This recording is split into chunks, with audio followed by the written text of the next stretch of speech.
দেশের সাম্প্রতিক সহিংসতা ও নৈরাজ্যে চরম ক্ষতির মুখে পড়েছে পটুয়াখালীর কুয়াকাটা পর্যটন কেন্দ্র।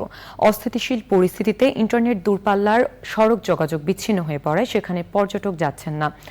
বিকল্প ব্যবস্থায় বাড়ি ফিরে গেছেন আটকে পড়া পর্যটকরা।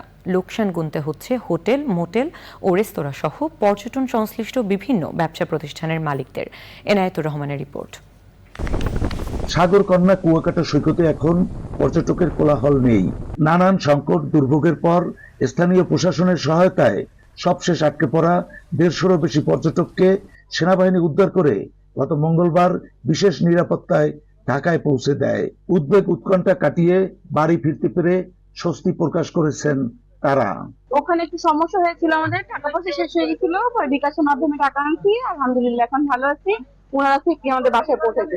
ওখানে আমাদের খুবই সমস্যা ছিল, সবাই শেষ পর্যায়ে ছিলাম, 7 দিন ছিলাম আমরা গত সোমবারে গেছিলাম। আজকে আসলে এই উদ্যোগটা আমাদের জন্য অনেক উপকার হয়েছে।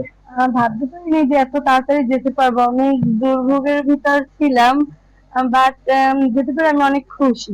ঘুরতে আসছিলাম এখানে, আসার পরে তো আন্দোলনের কারণে আমরা আসতে পারিনি। সেনাবাহিনীর লোকজন আমাদেরকে পার করে দিচ্ছেন। সবাই দোয়া করেন যেন আমরা ভালোভাবে পৌঁছাতে পারি। সবার পক্ষ থেকে আসলে সেনাবাহিনীকে আসলে অশেষ ধন্যবাদ। আমাদেরকে আসলে খাবার দিয়েছে, পানি দিয়েছে এবং মানে খুবই ভালো একটা প্রোটেকশন দিয়ে আমাদের নিয়ে যাচ্ছে। রাস্তাঘাট, দোকানপাট, হোটেল, রেস্তোরাঁগুলো ফাঁকা।